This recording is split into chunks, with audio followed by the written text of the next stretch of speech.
Hello, hello, hello. I am so happy to be talking to you the day before Purim. Tonight is Purim. Now, I said in my video yesterday that everything is time and time is everything. And what is time? Think about it for a moment. Our whole world is based on time. In fact, space is written on the canvas of time. What is time? So we know time is past, present, and future. But there are two types of time. This is the most important thing that you will ever learn. It's amazing. You know, when you have a wisdom, I remember a great friend of mine, a real genius, very holy man, once told me, sometimes God gives you an insight that encapsulates everything. So when you have a wisdom that can encapsulate all of reality, you have struck infinitely more than gold, because you have a concept of why you exist, of the meaning of existence itself. There are two types of time. There is natural time and there is supernatural time. Natural time doesn't really need you. Natural time is the cycle of nature. What is the cycle of nature? What is time itself? Time itself is, let's say, a day. What is a day? The sun goes around the earth, or the whole universe goes around the earth, or however you call it. Let's call it the earth goes around the sun, or it turns around. Whatever you call it, point is, it's the cycle. Let's call it the earth spinning around. It's 24 hours. It is a day. Sunrise, sunset, it's the same thing every day. That's why people who have prosperity and who have safety, so they're not worried about how do I get safe, they're not worried about the next meal, they become bored because everything is the same. Nature just repeats itself. But then there is spiritual time. And spiritual time is the growth of your consciousness, the growth of your soul. It's your time, past, present, future, not in a cycle that's just repetitive, the world just going around and around and around. It is an increasing. It always gets better. Today, I know more than I knew yesterday. And I have to be honest with you, if I can use myself as an example, though I don't like to talk much about myself, but the point is, it's a powerful example.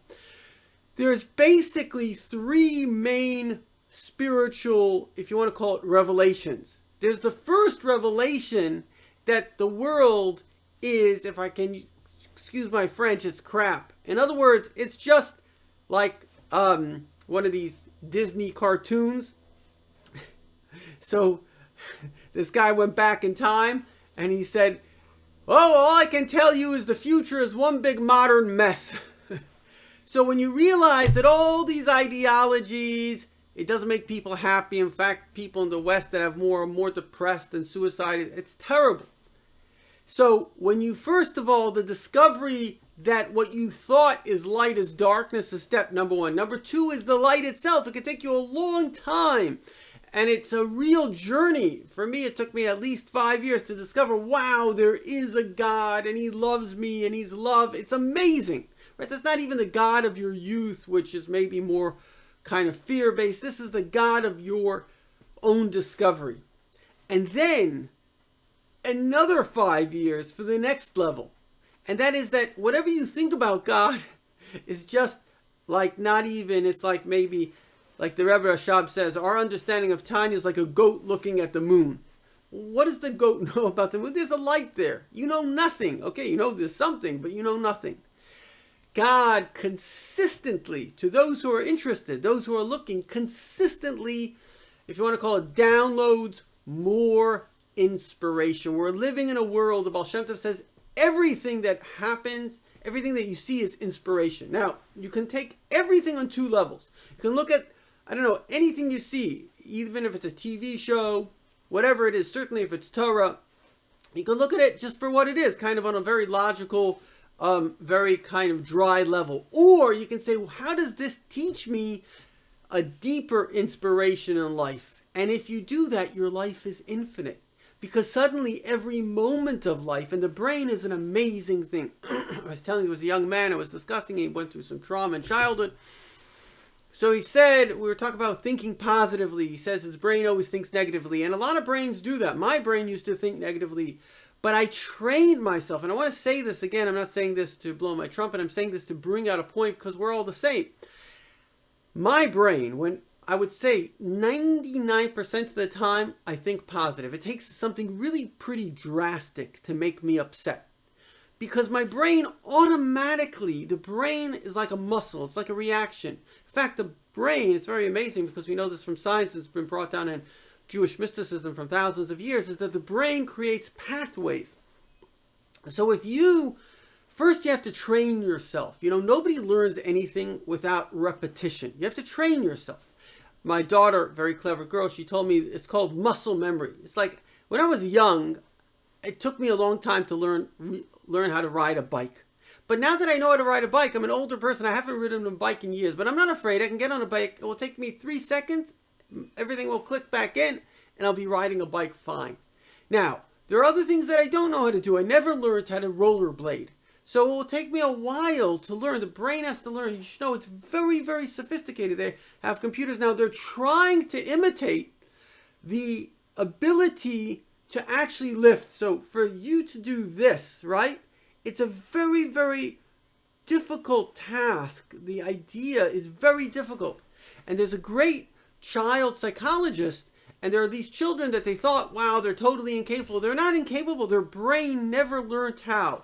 So for example, if they wanted them to learn how to grasp, right? They could not grasp. So they would throw a tissue in the air, and eventually, just one time, the child would grasp it and it would learn. So that's the brain. It has to do it to learn. And the same thing is when you want to train yourself spiritually. I remember when I was training myself to do what the Baal Shem Tov said, which is to see an inspiration from everything. So for 2 weeks, I was like obsessed. Everything I saw, it was like an obsession. But then an amazing thing happened. I was able to let go of the obsession, and now automatically I don't even have to think about it. My brain all the time, it's like I have an app that anything that can be an inspiration is really quite amazing, because on one hand I can live a normal life, on the other hand I can be totally inspired. I have a guy signed up to my little Fabrengen. I have a little WhatsApp group where I push out inspiration. He's like, I could write like 30 things a day. He was like, do you write that? And so basically, it just comes to me because my brain, obviously it's a gift from God, but it's for everyone. My brain is trained to see the positive. It's trained to see inspiration. You train your brain. So spirituality is infinite.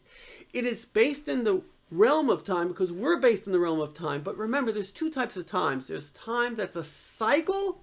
It's going around and around and around. It's the physical world, which is boring. And then there's time, which is a spiral. It's getting higher. Every moment, every event is a revolution. It's something amazing occurring.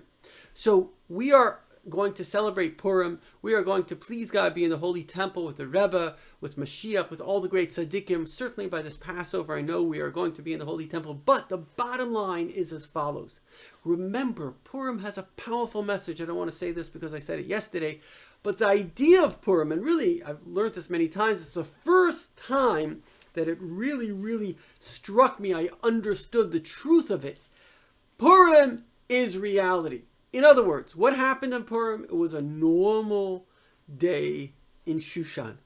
And yet, miracles were occurring. Every day can be, as Einstein said, a day in which you see no miracles, or in which all you see is amazing miracles.